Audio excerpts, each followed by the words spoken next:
Hello guys, good morning. তোমরা সকলে কেমন আছো? আশা করি তোমরা সবাই ভালো আছো। আর তোমাদের মাঝে একটা নতুন রেসিপি নিয়ে এসেছি, আর সেটা হচ্ছে কাঁঠালের ভর্তা। কাঁঠালের ভর্তাটা খেতে কিন্তু খুব ভালো লাগে বন্ধুরা। আর দেখুন, আমি নিয়ে নিয়েছি বড়ি, যেটা আমরা শীতের সময় বাড়িতে তৈরি করি কুমড়ো আর মাসকালাই দিয়ে। সেটা রেসিপি যেদিন শীত আসবে তখন আপনাদের দেখিয়ে দিব। আর এগুলো এখন আমি লাল লাল করে ভেজে নিব না, কারণ এই কাঁঠালের ভর্তাতে বড়িটা দিলে খুব টেস্টি লাগে খেতে। আর আপনারা চিংড়ি মাছ দিয়েও খেতে পারেন, তবে আমাকে বড়ি দিয়েও ভালো লাগে, চিংড়ি মাছ দিয়ে অতটা ভালো লাগে না। আর এখন লাল লাল করে আমার ভাজা হয়ে গেছে। আর আপনারা কে কোথা থেকে ভিডিওটা দেখছেন, please like, comment and subscribe করতে ভুলে যাবেন না।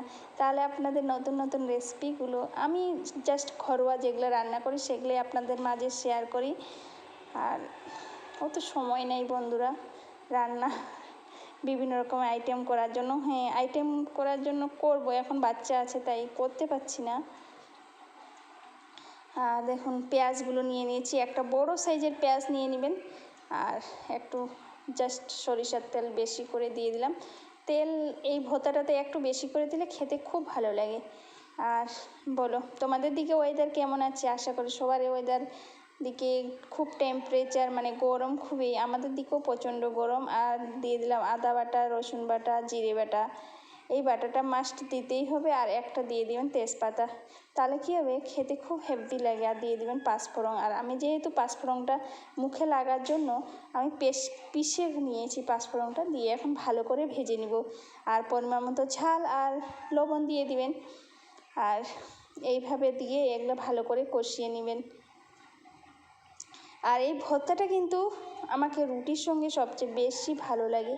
আপনারা যদি রুটিতে পছন্দ না করেন, তাহলে ভাতের সঙ্গেও যেমন টেস্ট, রুটিতেও টেস্ট সেম। তবে রুটিতে আমাকে সবচেয়ে বেশি ভালো লাগে ভর্তাটা, কাঁঠালের ভর্তাটা খেতে। আর কাঁঠালের ভর্তাটা কিন্তু আপনারা জানেন আমি আগে থেকে সিদ্ধ করে নিয়েছি প্রেসার কুকারে। আর এখন দিয়ে দিলাম চালের গুঁড়ো।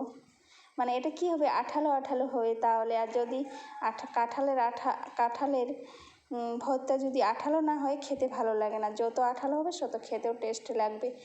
তাই আঠালো করার জন্য একটু চালের গুঁড়ো দিয়ে দিলাম। আপনারা এই টিপসটা নিশ্চয়ই বাড়িতে ফলো করার চেষ্টা করবেন, খেতে অসম্ভব টেস্টি লাগে। আর এইভাবে ডাল ফুটা দিয়ে এখন ভালো করে থেতো করে নিচ্ছি। আর খুব সুন্দরভাবে আপনারা থেতো হয়ে যাবে, আর খেতেও কিন্তু খুব ভালো লাগে। আর এখন আমি ভালো করে নাড়িয়ে নুড়িয়ে দিয়ে দিলাম একটু গরম মশলা। আর এই ভর্তাটাতে কিন্তু গরম মশলা লাগবেই গাইস, মাস্ট। গরম মশলা দিলে খেতে খুব সুন্দর লাগে, সেন্ট একটা বের হয়। আর আমার হয়ে গেছে।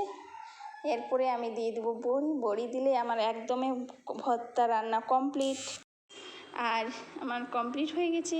একটু আমি তুলে নিলাম, আমার শ্বশুর আব্বু বড়ি দিয়ে খেতে ভালো লাগে না, গ্যাস হয়ে যায়, তাই এখন আমি বড়িগুলো দিয়ে দিলাম, দিয়ে ভালো করে কষিয়ে নামিয়ে নিব। আর বড়ি দিয়ে খেতে খুব ভালো লাগে, মুখের মধ্যে একটু কুড়মুড় কুড়মুড় লাগবে, খেতেও অসম্ভব টেস্টি লাগে। আপনারা বাড়িতে যদি বড়ি থাকে, প্লিজ এইভাবে একটু বড়ি দিয়ে কাঁঠালের ভর্তাটা বানিয়ে নেবেন, খেতে অসম্ভব টেস্ট। আর আমার রান্না কমপ্লিট বন্ধুরা, তোমরা সবাই চলে এসো বাড়িতে খেতে।